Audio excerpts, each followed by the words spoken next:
नमस्कार, जय हिंद, वंदे मातरम। कक्षा 10वीं वाले सभी विद्यार्थियों के लिए आ चुका है हिंदी विषय का त्रैमासिक पेपर, जो आपकी त्रैमासिक एग्ज़ाम में काफ़ी महत्वपूर्ण साबित होगा। इससे पहले भी मैंने 2 या 3 वीडियो अपलोड कर दिए हैं जो आपकी त्रैमासिक एग्ज़ाम में वेरी मोस्ट इम्पोर्टेंट साबित होने वाला है, इसलिए वीडियो को आप अंत तक ज़रूर देखेंगे।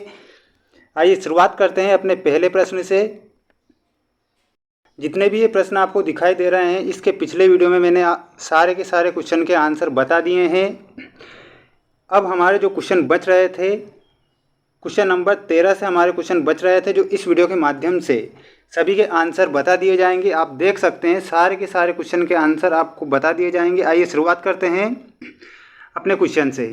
अज्ञेय जनक माने जाते हैं, इसमें क्वेश्चन में आपसे पूछा गया है अज्ञेय जनक माने जाते हैं छायावाद के, प्रगतिवाद के, हालावाद के या फिर प्रयोगवाद के। क्वेश्चन में आपसे पूछा गया है अज्ञेय किसके जनक माने जाते हैं। इसमें आपको करेक्ट आंसर बताना है प्रयोगवाद इज़ द करेक्ट आंसर, क्योंकि जो अज्ञेय है वो किसके जनक हैं। अज्ञेय प्रयोगवाद के जनक हैं, प्रयोगवाद के जनक है अज्ञेय, ऐसे आपको याद रखना है।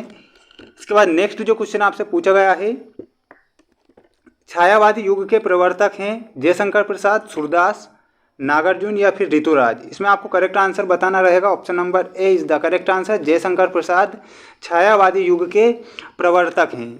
नेक्स्ट है नाश और निर्माण रचना किस कवि की है। वेरी मोस्ट क्वेश्चन जो आपकी त्रैमासिक एग्जाम में छप सकता है। नाश और निर्माण रचना किस कवि की है। सूरदास, गिरिजा कुमार माथुर, जयशंकर प्रसाद या फिर नागार्जुन। इसमें आपको करेक्ट आंसर बताना रहेगा, वो बताना रहेगा option number D is the correct answer, Nagarjun. नाश और निर्माण किसकी रचना है, वो है नागार्जुन की। नेक्स्ट जो क्वेश्चन पूछा गया है कन्यादान कविता के कवि का नाम बताइए। इसमें ऋतुराज, जयशंकर प्रसाद, मंगलेश डबराल या फिर देव। इसमें आपको करेक्ट आंसर बताना रहेगा, वो बताना रहेगा ऑप्शन नंबर ए, ऋतुराज द करेक्ट आंसर हो जाएगा। ये सारे के सारे जितने भी प्रश्न आपको बताए जा रहे हैं वो वेरी मोस्ट इंपॉर्टेंट प्रश्न है, इसलिए आप अपनी कॉपी में इन्हें नोट कर लीजिए। नेक्स्ट क्वेश्चन है सर्वेश्वर दयाल जी किस पाठ के लेखक हैं। देखिए क्वेश्चन में आपसे पूछा गया है सर्वेश्वर दयाल जी किस पाठ के लेखक हैं। नेताजी का चश्मा, लखनवी अंदाज, मानवीय करुणा की दिव्य चमक या फिर संस्कृति। इसमें आपको करेक्ट आंसर बताना रहेगा, वो बताना रहेगा option number B is the correct answer. अब चलते हैं नेक्स्ट क्वेश्चन की ओर, जिसमें आपको बताए जाएंगे वेरी मोस्ट क्वेश्चन जो आपकी त्रैमासिक एग्जाम में काफ़ी महत्वपूर्ण साबित होंगे। क्वेश्चन पूछा गया है आपसे सन 1903 में प्रसिद्ध हिंदी मासिक पत्रिका सरस्वती का संपादन किसने शुरू किया था। सरस्वती का संपादन किसने शुरू किया था। मन्नू भंडारी, स्वयं प्रकाश, महावीर प्रसाद द्विवेदी, राम वृक्ष बेनीपुरी। इसमें आपको करेक्ट आंसर बताना रहेगा option number B, Mahavir Prasad Dwivedi.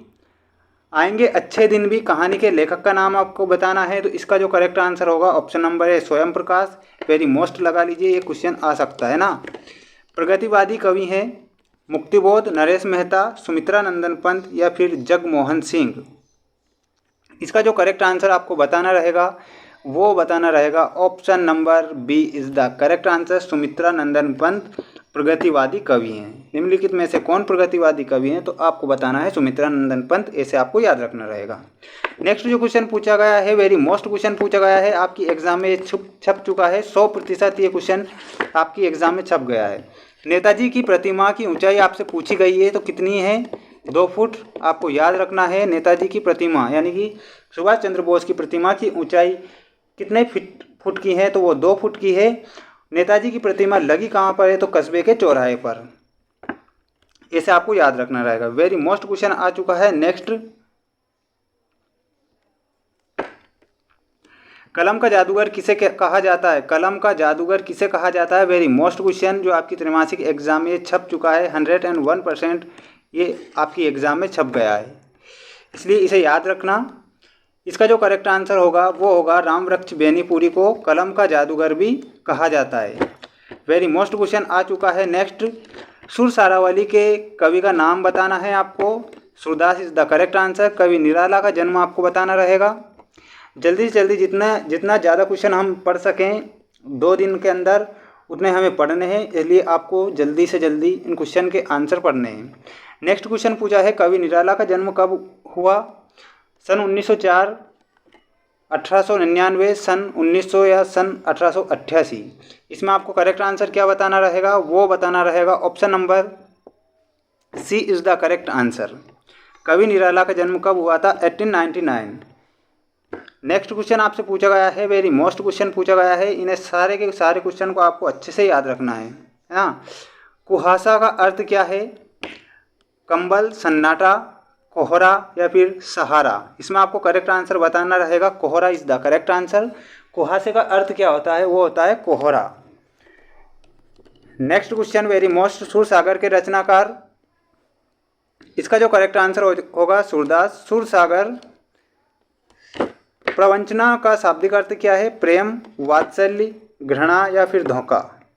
इसका करेक्ट आंसर आपको क्या बताना है, option number D is the correct answer. प्रवंचना यानी कि धोखा इज द करेक्ट आंसर। इसके बाद चलते हैं नेक्स्ट क्वेश्चन पर, जिसमें आपको बताए जाएंगे वेरी मोस्ट क्वेश्चन जो आपकी एग्जाम में पूछा जाएगा। वेरी मोस्ट आ गया है, एक क्वेश्चन ये है और एक क्वेश्चन ये है। जितने भी त्रैमासिक एग्जाम में आपकी त्रैमासिक एग्जाम में वेरी मोस्ट क्वेश्चन बनेंगे वो मैंने आपको बता दिए हैं इस वीडियो के माध्यम से। इसके बाद एक वीडियो और आएगा, उसे भी आपको अच्छे से देखना है और अपनी त्रैमासिक एग्जाम में ज़्यादा से ज़्यादा अंक प्राप्त करना है। क्वेश्चन पूछा गया है आपसे, करुण रस का स्थायी भाव क्या है, श्रृंगार, शोक, रौद्र या फिर भय। इसका जो करेक्ट आंसर आपको बताना रहेगा वो बताना रहेगा ऑप्शन नंबर सी, करुण का हो जाएगा शोक। शहर के मुख्य चौराहे पर नेताजी सुभाष चंद्र बोस की प्रतिमा लगवा दी थी। तीनों के तीनों क्वेश्चन लगा लीजिए, वेरी मोस्ट हैं जो आपकी त्रैमासिक एग्जाम में छप चुके हैं। शहर के मुख्य चौराहे पर नेताजी सुभाष चंद्र बोस की प्रतिमा किसने लगवाई थी, तो प्रशासनिक अधिकारियों ने शहर के मुख्य चौराहे पर लगवा दी थी। 10 आनंद, 10 है आनंद जिसके, अर्थात रावण, यानी कि अन्य पद प्रधान होता है इसमें। इसका जो करेक्ट आंसर होगा वो होगा option number D is the correct answer, बहुब्रीहि समास। कौन सा समास आएगा, दशानन में बहुब्रीहि समास आएगा। पीताम्बर, पीला है वस्त्र जिसका, अर्थात भगवान विष्णु, उसमें भी बहुब्रीहि समास आएगा। ऐसे क्वेश्चन है जिनमें बहुब्रीहि समास आएगा, जिनमें अन्य पद प्रधान होता है। मिलते हैं नेक्स्ट वीडियो में। जय हिंद, जय भारत।